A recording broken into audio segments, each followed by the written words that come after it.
নাটক yes no very good, yes no very good. Start.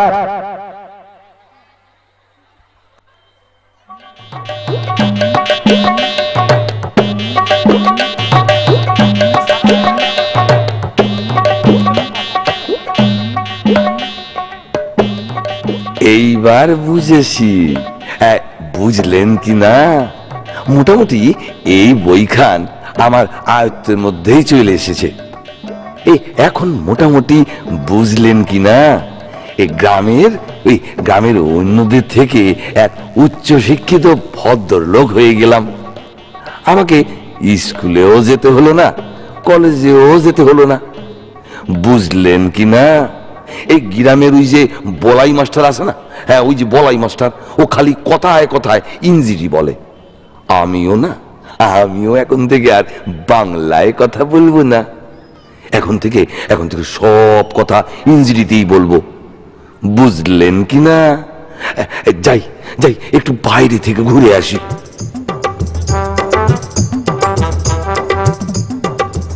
ও গোবিন্দদা, কোথাও যাচ্ছ নাকি? Very good very good. বোধহয় শুনতে পাইনি।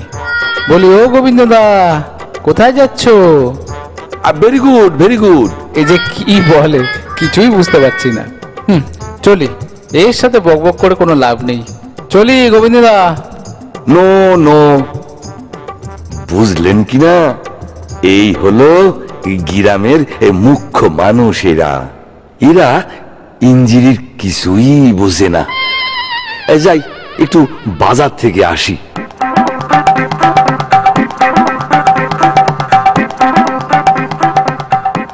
যাক, মোটামুটি বাজার ঘাট হয়ে গেছে। এখন বাড়ির দিকে রওনা দিই। ও গোবিন্দ কাকা, বাড়ি ফিরছো নাকি? Very good very good. কি যে বলো ও কাকা, যাচ্ছ কোথায়? Yes no very good. পাগল হলো নাকি? যাক বাবা, আমার কাছে আমি যাই। বুঝলেন কি না, এখন এই গ্রামের সবাই মোটামুটি বুঝে গেছে আমি ইংরেজিটা কতটা জানি। যাই বাড়ি যাই।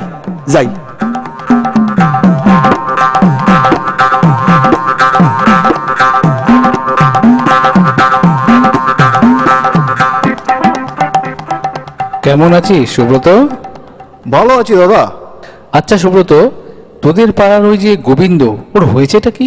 কি জানি, সেদিন দেখলাম ব্যাগ ভর্তি বাজার নিয়ে বাড়ি ফিরছে। আমি বললাম বাড়ি যাচ্ছ? বললো ইয়েস নো ভেরি গুড। কি যে হয়েছে কি জানি।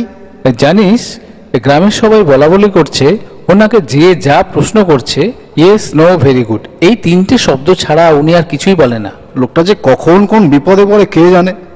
চল যে যার কাজে চল। ঠিক চল।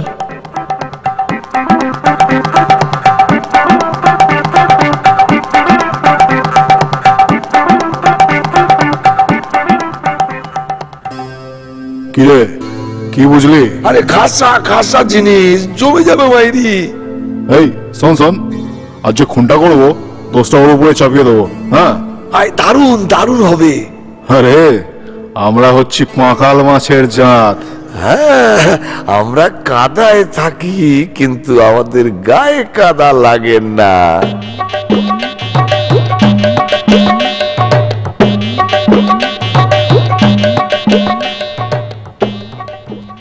গোবিন্দদের নামে নোটিশ আছে। গোবিন্দদে বাড়িতে আছেন? বাড়িতে কে আছেন? আগে আমি গোবিন্দ দে হুজুর। এ কিসের নোটিশ হুজুর? আপনার নামে খুনের অভিযোগ আছে, যা বলার আদালতে গিয়ে বলবেন। খুন? আমি আবার কখন খুন করলাম? না, আমি তো খুন করি নাই।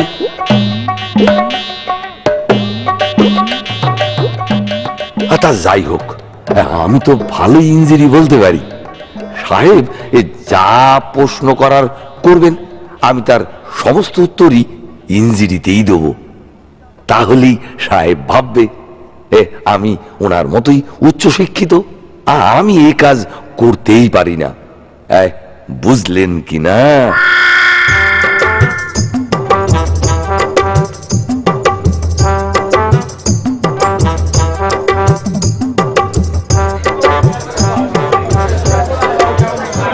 Order order. গোবিন্দবাবু, আপনি কি খুনটা করেছেন? Yes yes. সঙ্গে আর কেউ ছিল? No no no no. তুমি কি জানো এর জন্য তোমাকে কারেকশনাল হোমে যেতে হতে পারে? এই তো আমাকে কোথায় যেন পাঠাবে বলছে। উনি উনি নিশ্চয়ই বুঝেছেন আমি একজন উচ্চশিক্ষিত ভদ্রলোক। বুঝলেন কি না? কি হলো, কোনো উত্তর দিলে না যে? তুমি কি জানো তোমার কনভিকশন হতে পারে? Very good very good. Order order. ভারতীয় দণ্ডবিধি আইনের 302 ধারা অনুযায়ী আসামি গোবিন্দ দেকে যাবজ্জীবন কারাদণ্ডে দণ্ডিত করা হলো। Yes no. Very good very good.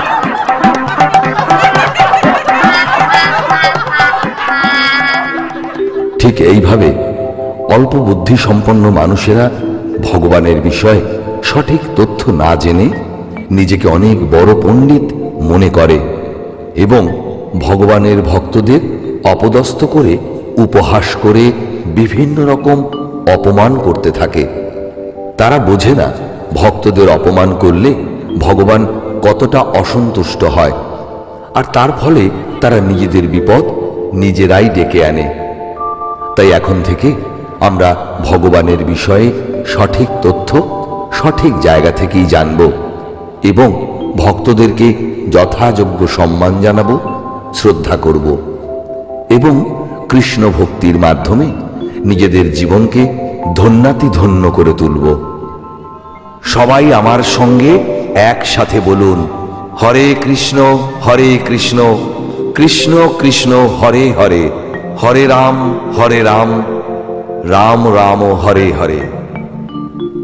হরে কৃষ্ণ